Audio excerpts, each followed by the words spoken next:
Assalamualaikum warahmatullahi wabarakatuh. Saya Bayu Thomas Aditya dari jurusan Teknik Elektro mata kuliah Bahasa Indonesia ingin mempresentasikan fungsi dan peran bahasa Indonesia dalam pembangunan bangsa.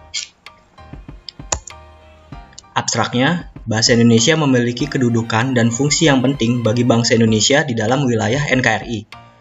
Bahasa Indonesia berkedudukan sebagai bahasa nasional sejak dicetuskan pada Sumpah Pemuda di tanggal 28 Oktober 1928 dengan fungsi sebagai lambang kebanggaan, lambang identitas, alat pemersatu, dan alat perhubungan. Bahasa Indonesia digunakan sebagai bahasa negara yang secara resmi berlaku sejak diundangkannya Undang-Undang Dasar 45 dengan fungsi sebagai bahasa resmi kenegaraan, pendidikan, perencanaan, dan pelaksanaan pembangunan. Oke, pendahuluannya. Bahasa mempunyai fungsi-fungsi tertentu yang digunakan berdasarkan kebutuhan seseorang. Dengan menggunakan bahasa, seorang dapat mengekspresikan dirinya sehingga fungsi bahasa sangat beragam. Bahasa digunakan sebagai alat untuk berkomunikasi. Selain itu, bahasa digunakan sebagai alat untuk mengadakan integrasi dan beradaptasi sosial dalam lingkungan atau situasi. Bahasa adalah alat komunikasi bagi manusia, baik secara lisan maupun tertulis. Bahasa juga dapat diartikan sebagai sebuah simbol atau lambang bunyi yang berfungsi sebagai alat komunikasi antar individu. Masyarakat berinteraksi satu sama lain dan bersosialisasi menggunakan bahasa. Sehingga begitu pentingnya peranan bahasa dalam kehidupan bermasyarakat. Seiring dengan perkembangan zaman, bahasa terus berkembang dan beradaptasi dengan lingkungan. Pada lingkup kecil seperti keluarga dan masyarakat, kita menggunakan bahasa daerah untuk berkomunikasi. Tetapi pada lingkup yang lebih luas dan bersifat resmi, digunakanlah bahasa Indonesia. Dengan dicetuskannya bahasa Melayu Riau sebagai dasar bahasa Indonesia pada Sumpah Pemuda 28 Oktober 1928 lalu, perkembangan bahasa Indonesia terus meningkat. Bahasa Indonesia semakin berkembang dan beradaptasi. Tetapi di sisi lain, bahasa daerah pun tetap memiliki peranan dan jabatan yang penting dalam kehidupan sehari-hari. Bahasa daerah tetap dijaga eksistensinya di balik arus permasalahan berbahasa yang terjadi di Indonesia. Melihat pemakaian bahasa di Indonesia di kalangan masyarakat, terjadi fenomena negatif di tengah masyarakat kita. Misalnya banyak orang Indonesia dengan bangga memperlihatkan kemahirannya menggunakan bahasa Inggris, walaupun mereka tidak menguasai bahasa Indonesia dengan baik gitu. Tidak sedikit pula orang malu karena tidak bisa menggunakan bahasa asing, contohnya bahasa Inggris. Oleh karena itu, sebagai bangsa yang besar, kita harus mengetahui pentingnya fungsi dan peran bahasa Indonesia dalam pembangunan bangsa. Nah, berdasarkan latar belakang tersebut, muncul beberapa masalah. Adapun masalah itu sebagai berikut. Bagaimanakah kedudukan dan fungsi bahasa Indonesia di NKRI? Apakah fungsi dan peranan bahasa Indonesia dalam pembangunan bangsa Indonesia? Sekarang pembahasannya. Kedudukan dan fungsi bahasa Indonesia menurut Suharta dan kawan-kawan, bahasa Indonesia yang berkedudukan sebagai bahasa nasional dan sebagai bahasa negara Indonesia mempunyai fungsi sebagai berikut. Dalam kedudukan sebagai bahasa nasional, bahasa Indonesia berfungsi sebagai lambang kebanggaan nasional, lambang identitas nasional, alat pemersatu berbagai masyarakat yang berbeda-beda latar belakang sosial budaya dan bahasanya, sebagai alat penghubung antar budaya dan antar daerah juga. Nah, dalam kedudukannya sebagai bahasa negara, bahasa Indonesia berfungsi sebagai bahasa resmi kenegaraan, bahasa pengantar resmi di lembaga-lembaga pendidikan, bahasa resmi di dalam perhubungan pada tingkat nasional untuk kepentingan perencanaan dan pelaksanaan pembangunan serta pemerintah. Lalu bahasa resmi di dalam pembangunan kebudayaan dan pemanfaatan ilmu pengetahuan serta teknologi modern. Oke. Bahasa Indonesia memiliki dua sifat utama yang menguntungkan, yaitu 1. Bentuk yang sederhana sehingga mudah dipelajari. 2. Fleksibel dan mudah untuk dikembangkan juga bahasanya. Nah, hal ini didukung oleh latar belakang sejarah kebahasaan yang kuat. Kaum cerdik cendekia yang hidup pada zaman kemerdekaan pun pada umumnya yakin bahwa bahasa Indonesia mempunyai kemampuan berkembang yang luas dengan cepat di tanah air ini. Fungsi dan peran bahasa Indonesia dalam pembangunan bangsa. Fungsi bahasa Indonesia dalam pembangunan bangsa terdapat dalam pernyataan sikap bertanah air satu, tanah air Indonesia, berbangsa satu, bangsa Indonesia, dan menjunjung bahasa persatuan yaitu bahasa Indonesia. Dalam Sumpah Pemuda 28 Oktober 1928. Hal ini merupakan perwujudan politik bangsa. Indonesia menempatkan bahasa Indonesia sebagai bahasa persatuan bangsa Indonesia. Bahasa Indonesia telah menyatukan berbagai lapisan masyarakat ke dalam satu kesatuan bangsa Indonesia.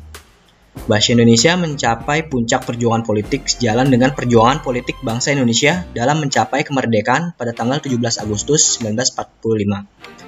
Hal ini dibuktikan dengan dijadikannya bahasa Indonesia sebagai bahasa negara. Dan ada di pasal 36 Undang-Undang 1945 dan juga hasil amandemen 45 Agustus 2002. Dalam Ilmu Pengetahuan Teknologi dan Seni atau IPTEX. Kedudukan dan fungsi bahasa Indonesia sebagai bahasa negara telah menempatkan bahasa Indonesia sebagai bahasa ilmu pengetahuan, teknologi, dan seni atau IPTEX. IPTEX berkembang terus jalan dengan perkembangan yang terjadi dalam kehidupan masyarakat dan bangsa Indonesia.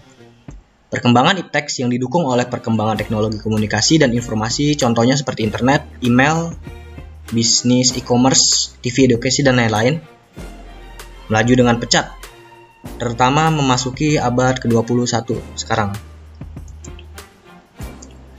Bahasa Indonesia tidak diragukan lagi kemampuannya untuk menjadi bahasa IPTEX modern. Pengembangan ragam bahasa IPTEX itu harus hemat dan cermat karena menghendaki respon yang pasti dari pendengar dan pembacanya. Pembentukan bahasa dan ranah penggantinya harus mudah dipahami juga.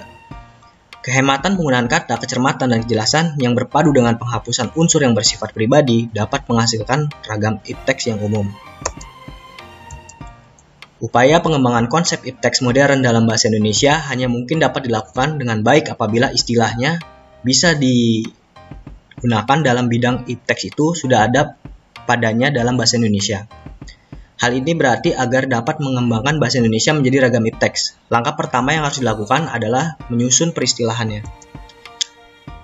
Untuk keperluan itulah, pusat bahasa yang ada sekarang dengan bantuan sejumlah pakar perguruan tinggi telah berhasil menyusun peristilahan untuk berbagai bidang ilmu dengan memberikan prioritas pada 4 bidang ilmu dasar, yakni fisika, kimia, biologi, dan matematika. Keempat bidang ilmu dasar itu masing-masing diberi judul Glosarium Fisika, Glosarium Kimia, Glosarium Biologi, dan Glosarium Matematika. Karakteristik bahasa Indonesia dalam ragam IPTEX sebagai berikut. 1. Kelugasan dan kecermatan yang menghindari segala macam kesamaran dan ketaksaan atau ambigu. 2. Keobjektifan yang sedapat mungkin tidak menunjukkan selera perseorangan atau impersonal. 3. Pembedaan dengan teliti nama ciri atau kategori yang mengacu ke objek penelitian atau telaahnya agar tercapai kecermatan dan ketertiban bernalar. 4. Penjauhan emosi agar tidak mencampurkan perasaan sentimen dalam tafsirannya. 5. Kecenderungan membakukan makna kata dan ungkapan. 6. Langgamnya tidak bombastis atau dogmatis. 7. Penggunaan kata dan kalimat secara ekonomis agar tidak lebih banyak daripada yang diperlukan. Di dalam kehidupan bermasyarakat, mendahulukan bahasa Indonesia memiliki peran penting di dalam kehidupan masyarakat, berbangsa, dan bernegara. Peranannya tampak di dalam kehidupan bermasyarakat di berbagai wilayah tanah tumpah darah Indonesia.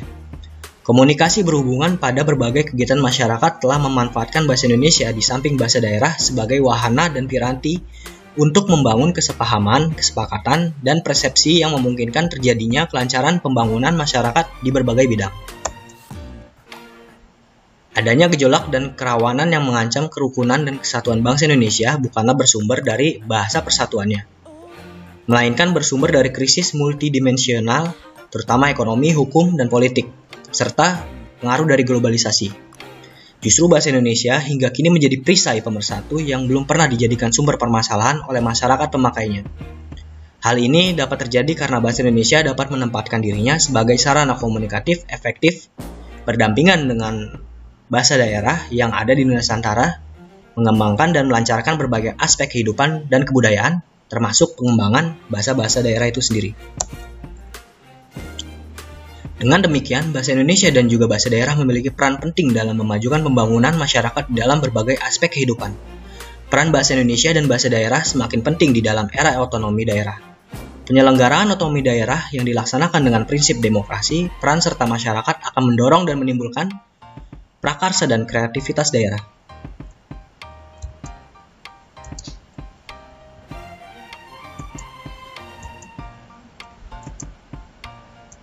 Nah, ada lagi masalah utama dalam persoalan sikap terhadap pembinaan bahasa Indonesia. Ada sebagian masyarakat penggunaan bahasa Indonesia yang meremehkan bahasa Indonesia. Sikap mereka terhadap pembinaan bahasa Indonesia acuh tak acuh. Mereka menilai pelaksanaan pembinaan bahasa Indonesia kurang menarik. 2. Hasilnya kurang nyata. 3. Bahasa Indonesia dianggap mudah. Karena dianggap mudah, orang Indonesia tidak perlu mempelajari bahasa Indonesia. Konsekuensinya, kita tidak mau kita harus menjadi contoh, teladan, panutan, dan model bagi orang lain. Setidaknya bahasa Indonesia kita harus bermutu. Bahasa Indonesia yang bermutu ialah bahasa Indonesia yang bersih dari kesalahan, baik kesalahan kaidah, logika, maupun kesalahan budaya. Kesimpulannya, kedudukan dan fungsi bahasa Indonesia di wilayah NKRI adalah sebagai bahasa nasional dan bahasa negara. Dalam pembangunan bangsa, yakni sebagai perisai pemersatu yang belum pernah dijadikan sumber permasalahan oleh masyarakat pemakainya, yang berasal dari berbagai ragam suku dan daerah. Hal ini terjadi karena bahasa Indonesia mampu menempatkan dirinya sebagai sarana komunikasi yang efektif, berdampingan dan bersama-sama dengan bahasa daerah yang ada di Nusantara dalam mengembangkan dan melancarkan berbagai aspek kehidupan, kebudayaan termasuk pengembangan bahasa-bahasa daerah. Bahasa Indonesia berperan penting dalam pembangunan bangsa karena bahasa Indonesia merupakan bahasa resmi kenegaraan yang berperan penting dalam memajukan pembangunan masyarakat dalam berbagai aspek kehidupan yang akhirnya mendorong kemajuan dalam pembangunan bangsa. Peranan bahasa Indonesia dan pembangunan nasional sangat strategis. Itu tidak dapat dipungkiri lagi bahwa pembangunan nasional yang selama ini dilaksanakan oleh bangsa kita telah dilaksanakan dengan bahasa Indonesia sebagai alat komunikasinya. Baik di bidang pendidikan, penyuluhan, pelatihan, dokumen penting negara, surat kenegaraan, semuanya dikemas dalam bahasa Indonesia. Ringkasnya, bahasa Indonesia telah mampu berfungsi sebagai alat komunikasi dalam pembangunan bangsa ini, sehingga tidak adanya terjadinya perpecahan hanya karena kesalahpahaman karena perbedaan bahasa. Sarannya, sebagai kaum intelektual atau mahasiswa, kita harus menjaga bahasa Indonesia agar menjadi bahasa yang dapat mempersatukan berbagai kelompok masyarakat. Hal ini dapat dilakukan dengan mengadakan pembinaan dan pengembangan bahasa Indonesia agar tercapai pemakaian yang cermat, tepat, dan efisien. Sekian presentasi dari saya. Mohon maaf ada kekurangan atau ada salah-salah kata. Terima kasih. Wassalamualaikum warahmatullahi wabarakatuh.